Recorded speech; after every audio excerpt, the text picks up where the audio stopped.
Hello, everybody. Welcome to the Fully Booked STR podcast.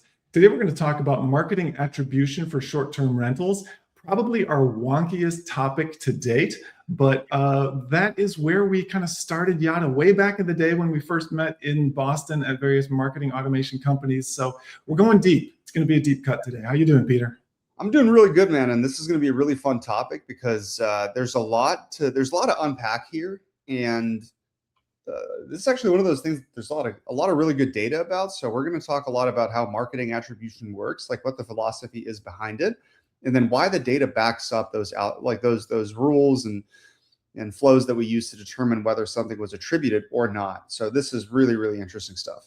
Yeah, I'm going to start with a joke that if you have been in business or marketing for any amount of time, you've probably heard, but it's always worth repeating, which is, I know half of my marketing works, I just don't know which half. There we go. But what I also know is that if I don't do any marketing, then I'm not getting any growth. So, has to be done. Half of it works, half of it doesn't work. And the goal here is to help figure out like which half is working. And then, to help, use that to drive future marketing and get better at it. So, let's dig right into it. Let's get to it. So like I mentioned, Yada was really born about 14, 15 years ago while we were in Boston working at HubSpot, working at ZoomInfo, these business-to-business marketing tools. And in B2B marketing, that was one of the first places where people really sat down and said, what is driving this sale? What is causing this person to make this purchase or take this action? Exactly. And so we went really deep with that. What are all the touch points? How do you map that? How do you display it? How do you understand it and make decisions with it? Fast forward 15 years and we're in the short-term rental space, hospitality space, and it is much more vague. This kind of insight into what is driving guest behavior is almost absent. And so then that was our big inspiration to really move Yada from an AI messaging platform into an actual marketing automation platform and bring the best of HubSpot and B2B marketing into the world of hospitality and bring it to that the operators that don't yet have these kinds of tools. And I think also, like, even though it was vague when we started, what the data is showing us is that attribution and the marketing funnel within short-term rentals is actually a lot simpler than it is in B2B sales and in B2B marketing. So in many ways, it has clarified relatively rapidly, which allows us to do some really cool analytics and drive some really cool insights around helping our users and our community really understand what's working and what isn't working and how to amplify the stuff that's working to make it more effective. So where should somebody look to understand their attribution? Where do we begin? Well, I mean, the best place to begin is to understand what attribution really is and what attribution tells you. And attribution at its most basic level is essentially you're assigning credit for a conversion. So in our case, that's a booking. You're trying to assign that credit to the marketing touch points that came before that activity.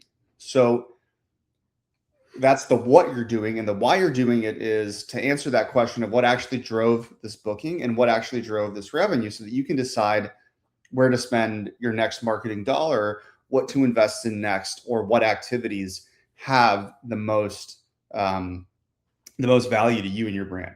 So what needs to happen for marketing attribution to run its course is you have to capture the initial touch point or activation.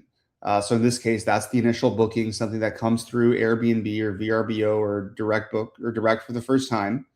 You need to get that guest through their first day and then start marketing to them on the back end. So the email marketing, the SMS marketing, the ads that you're running, etc.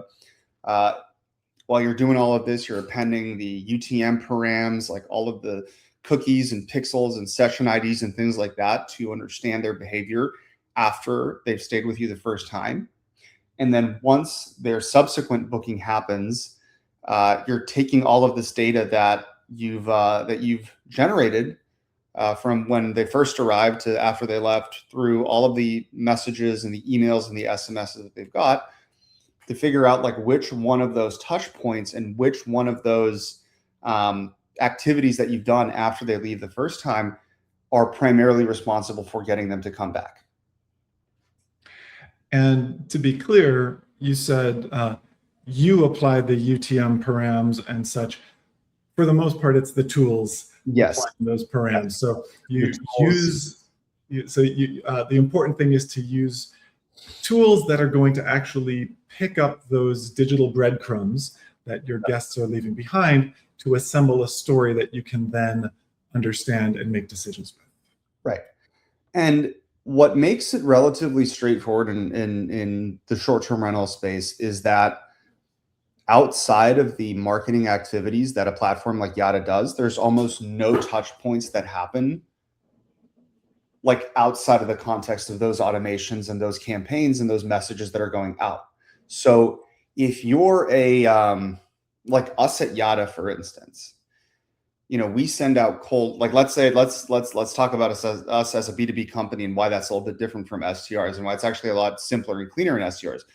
You know, if we send out a cold email blast and then run a couple of ads and go to a trade show and then send a warm email and then a sales email and then there's a demo call and things like that, there's about 20 different teams or people or activities or touch points that want to take credit for that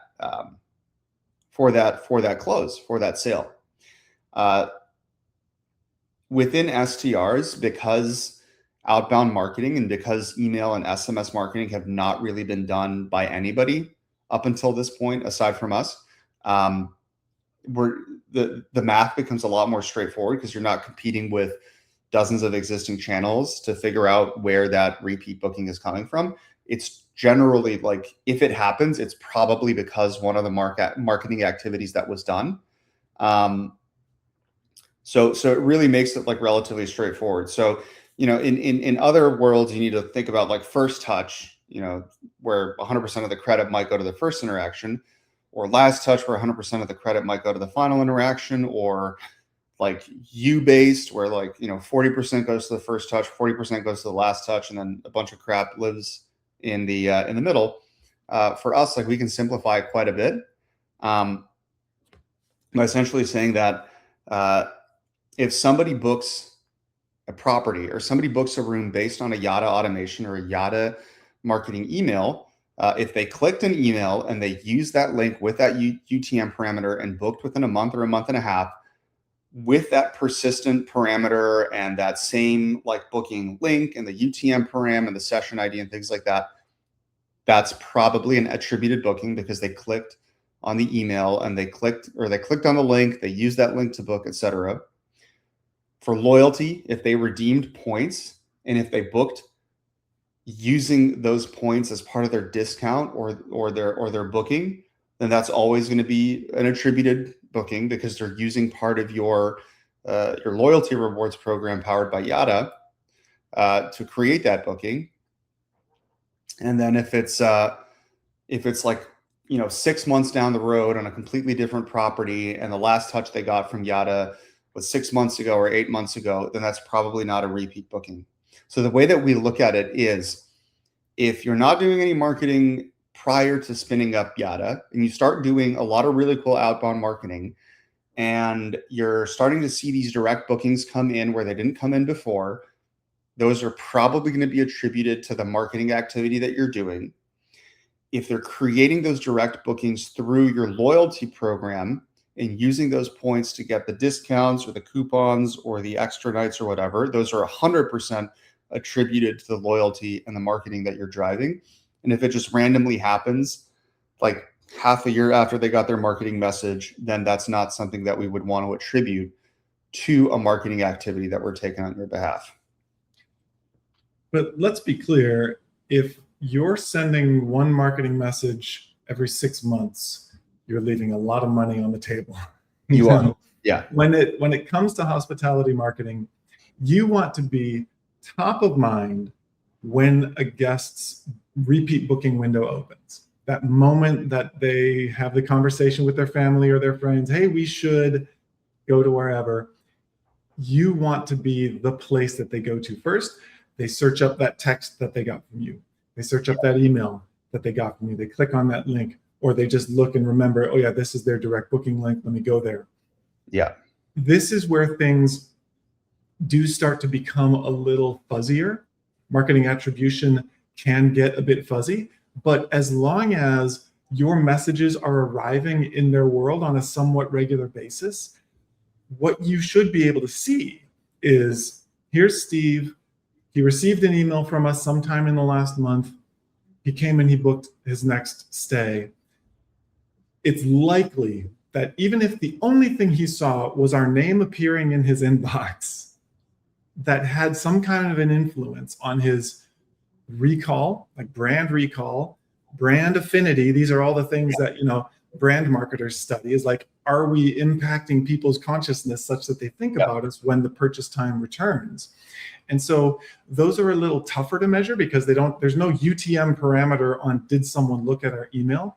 But what you should be able to see is, did they get a marketing touch from us sometime in their booking window? And the only way to make sure that they do is to make sure that those automations are running, that those campaigns where you think, here's why someone should come back, are being sent. And then you can see, we're touching people, people are booking, this is going the way we want it to go. Well, I just want to add something to that'll help illustrate that even further.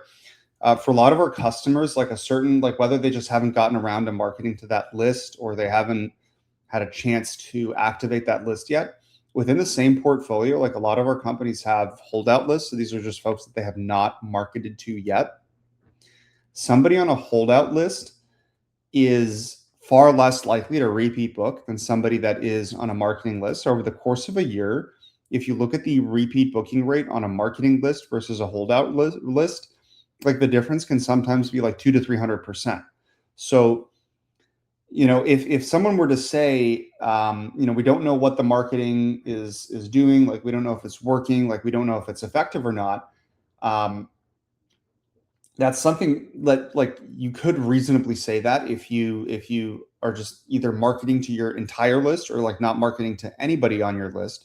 But if you're marketing to like 75% of your list and you're not marketing to 25% of your list, and we've done actually quite a few studies to this effect with customers that are using Yada, within the same portfolio, the folks that are on that 75% that are getting marketing messages and marketing collateral, they have like a 200 to 300% increased chance of doing a direct booking. So out of that 25% that's not getting marketing, they might still book direct, but they're going to book direct at a much lower rate, and they're going to repeat book at a much lower rate than the people that are getting marketing messaging. So even if that immediate booking doesn't happen, like even if you compact, like, let's say a lot of folks, like in e-commerce, the attribution window is often like 28 days, so 4 weeks. Like booking timelines and purchase timelines and travel are often a lot longer than that. Like for airlines, it's sometimes as long as 90 days.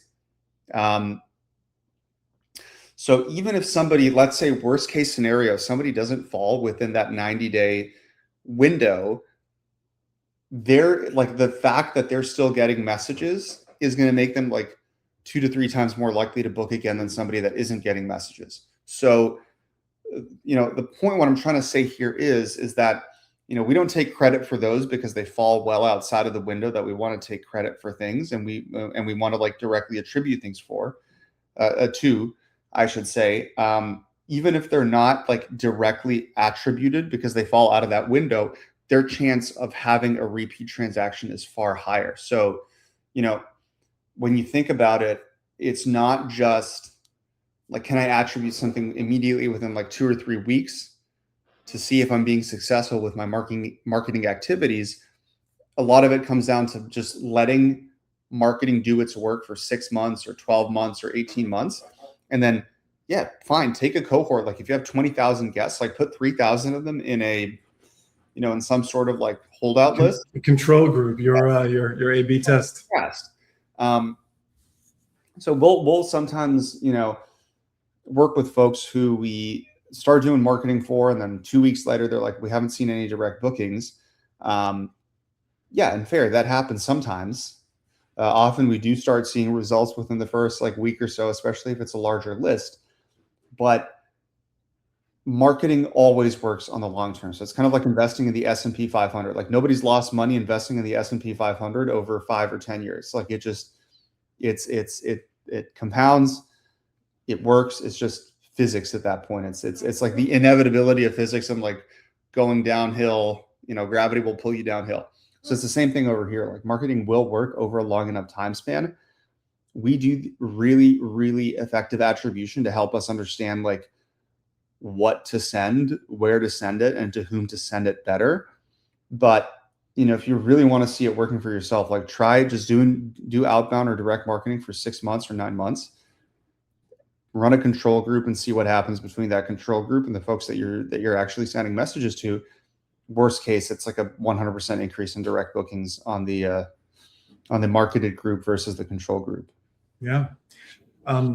So the control group is the best way to see kind of current state impacts of your marketing. There's also just year over year change. Obviously, there are going to be potential differences in the macroeconomic climate. Maybe more people are traveling this year versus last. So it's not necessarily going to be an apples to apples comparison, but that is another way to see, is my marketing working? Is this effective? Is comparing, the year when I did that kind of outreach to the year when I didn't, or maybe it wasn't as sophisticated. Right. And like you want to, of course, like keep a control, like just use the same listings. Like if you have 20 listings this year, compare it against those same 20 listings next year. Like if you add, I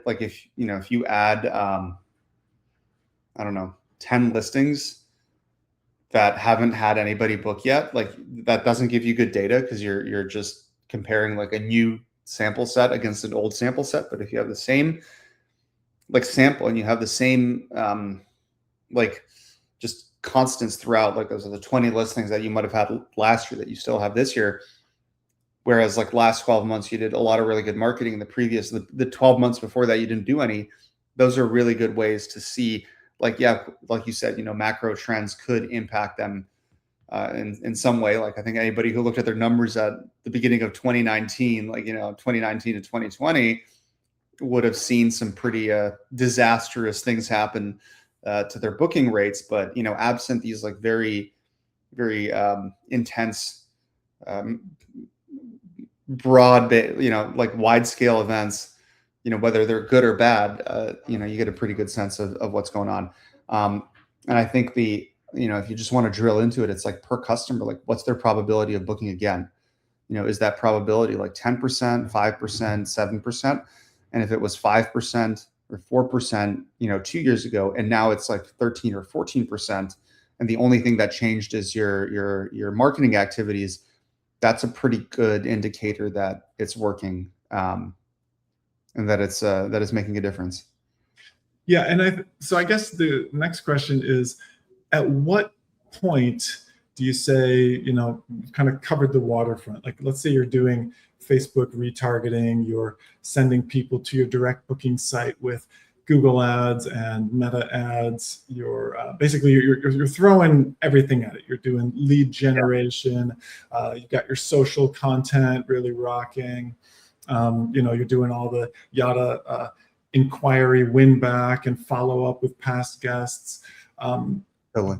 How do you kind of look at that whole mix and say, I'm going to double down on Facebook retargeting because that's what's driving the most fresh bookings? Like, what's the best there?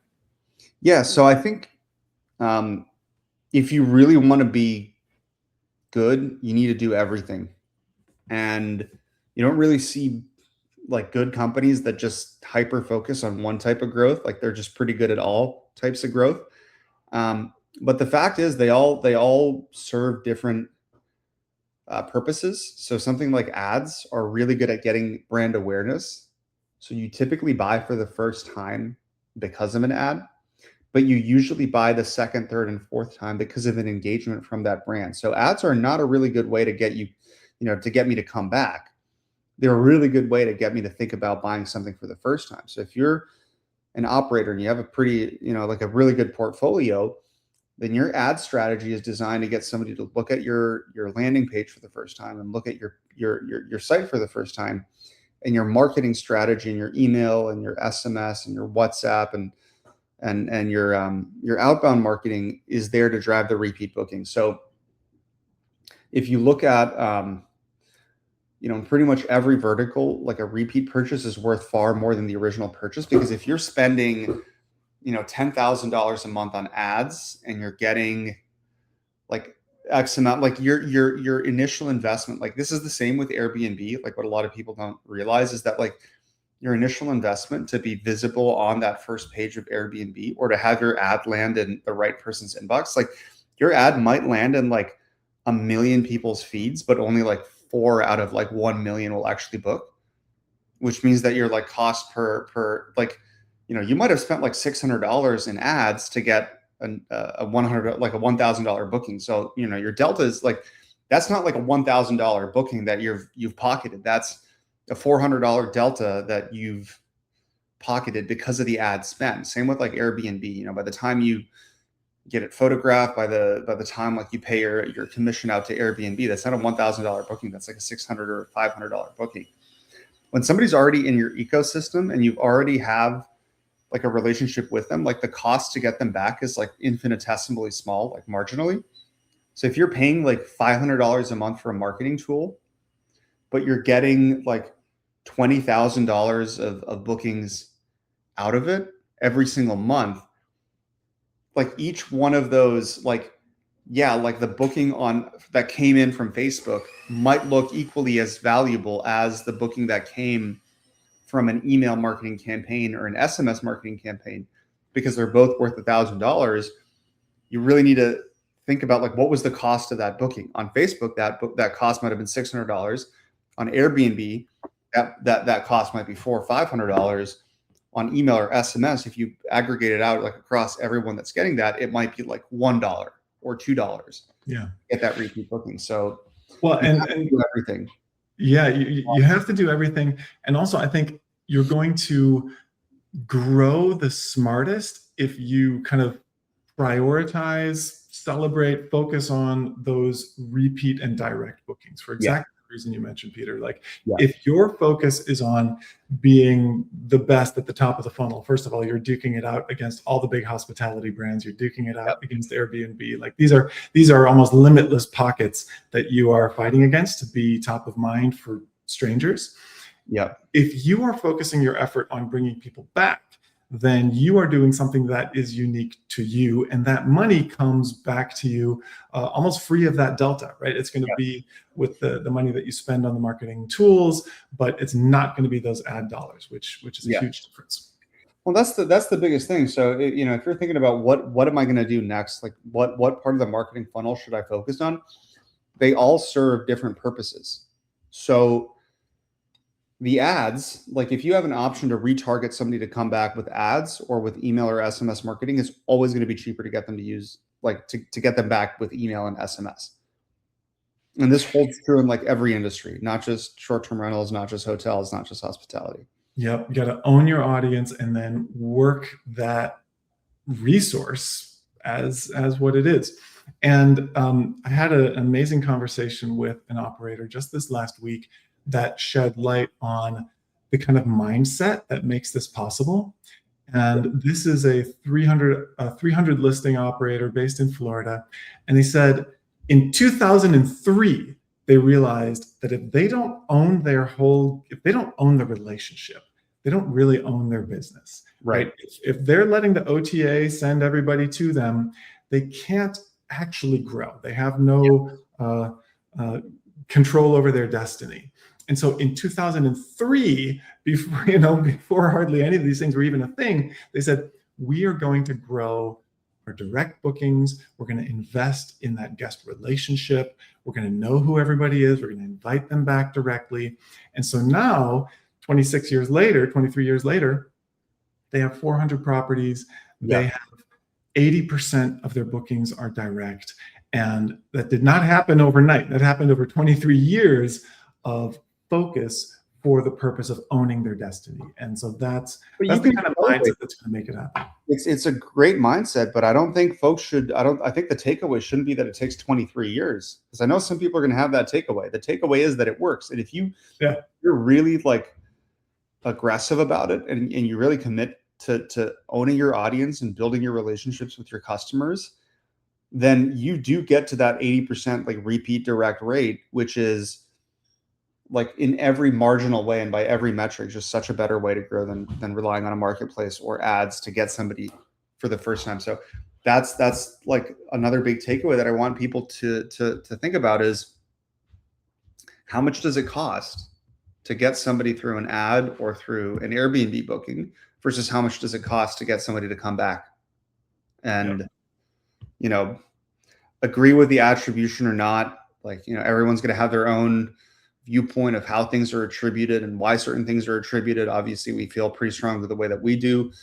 Other folks feel strongly about the way that they feel about attribution, but the numbers are irrefutable that if you take a control group across every single one of our customers, the controls that don't do any marketing are significantly less likely to repeat book than the ones that are. And if you look at the numbers for the value of a repeat booking and you strip out Airbnb, you strip out the potential that you might have spent on ads, it is like vastly more valuable, like anywhere between 30 and 50% more valuable than a first-time booking that came through an ad or a first-time booking that came through an OTA or marketplace. So I guess the focus then, if you're a leader at a short-term rental or a hospitality brand of any kind, is do marketing. To do marketing and to put on your thinking cap around what is effective, what are we doing, what are we not doing, and put the plans in place to stop not doing it, right? To actually do marketing across those different channels and see what's working for you and for your guests, and make sure that the systems and the teams that you have in place to do it are being responsible to influence those numbers. For sure. This is a really cool topic, man. I think we could go on for hours and hours on it, but we're getting close to time. And it's exciting stuff. And attribution is cool because it lets you dig into what's working and really see what's working and what's not. And we'd love to hear from everybody listening on how they do attribution and how they look at repeat direct bookings, and what their feelings and experiences and thoughts are around what influences those the most. Because at the end of the day, we're all here to try to drive more repeat direct bookings. So we'd love to hear your thoughts about this topic around attribution and on what is the primary driver of getting somebody to come back and book direct. That's right. And if you want to see what Yada would look like at your short-term rental business, how it can help you be top of mind when that booking window opens for your past guests, head on over to yada.ai/demo. We'll show you around. There we go. Thanks for listening. Thanks for listening.